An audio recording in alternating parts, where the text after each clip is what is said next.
Hi, I'm Wyatt Cash at Scoop News Group, and we're here at CyberTalks with Helen Patton, Advisory CISO with Duo Security. Helen, thank you so much for joining us today. Thanks for having me.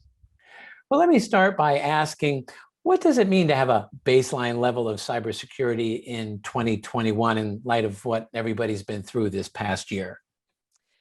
It's been an interesting ride, hasn't it? I think most security professionals would suggest that they've had a baseline pre-COVID, and the baseline may have been set by regulation, or it may have been set by expectation of industry, of the vertical that they're in, or it may have been set by their board who had some other thinking going on.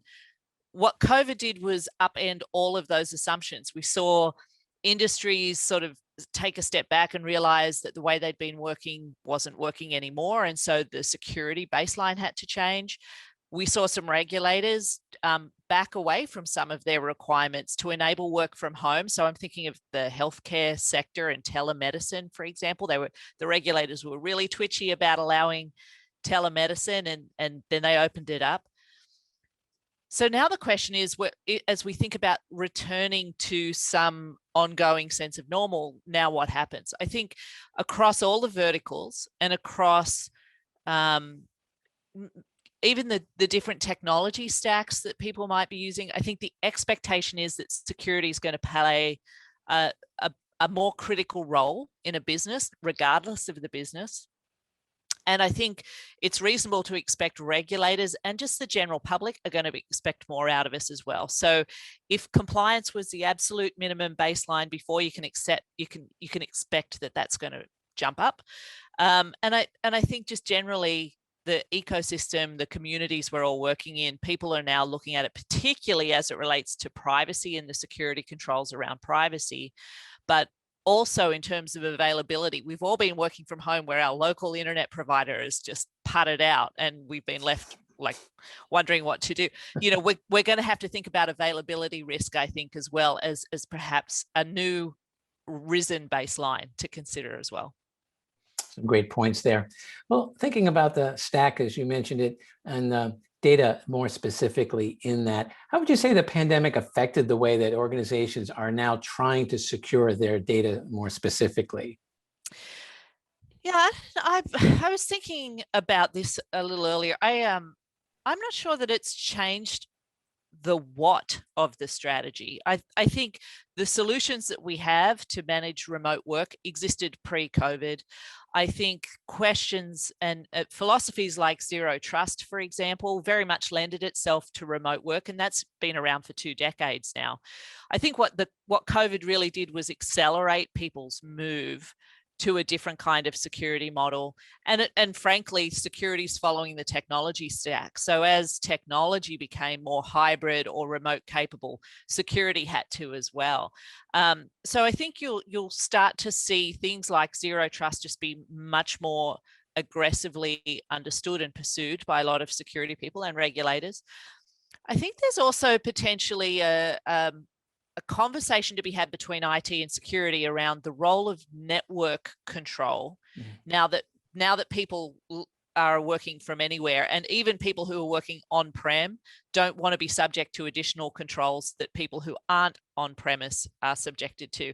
And so things like what's the role of a VPN? Do we still have a VPN? Is it configured the same way? Is it, you know, full stack, partial stack, split tunneled, whatever? I think those kinds of remote technologies have still got a little bit of work to do in terms of what exactly the appropriate security controls are around them. And as more people go remote, of course, the data needs to be encrypted. And so what does that mean in terms of our ability to monitor and detect and respond to events that are happening with that data? More to come there, I think. But it's really that, what is the role of the network, I think, is the question that we're going to have to think about now a little more intently. That's an interesting observation. Next, let me ask, what kinds of changes do you expect to see in the cyber world over the next year or two?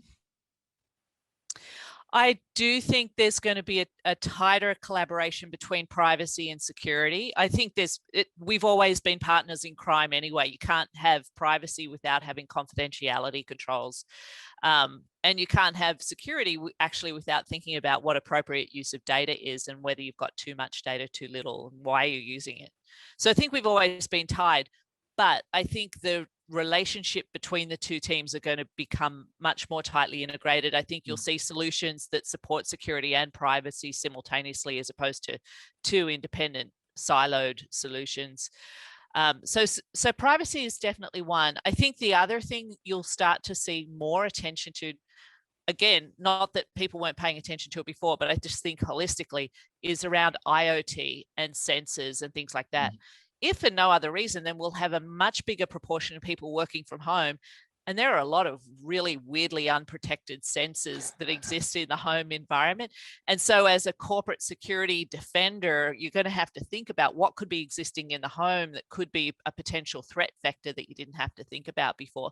So I think, protections and strategies around managing IoT, not just the corporate IoT, but the personal IoT that could impact corporate, is going to need some attention as well. So I'm looking forward to seeing where we go with that.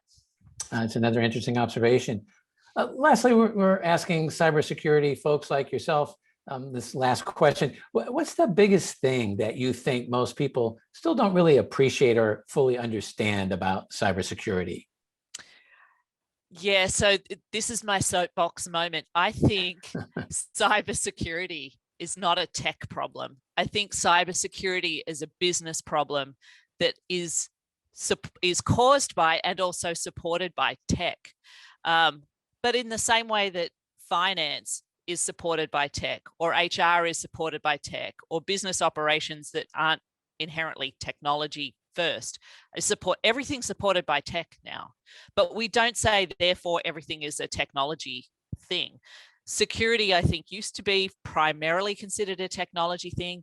Now it is ubiquitous across all aspects of a business. And so I think we need to flip our thinking from it being a tech first issue to being a business first issue that a combination of people, process, and tools can resolve, not just tools.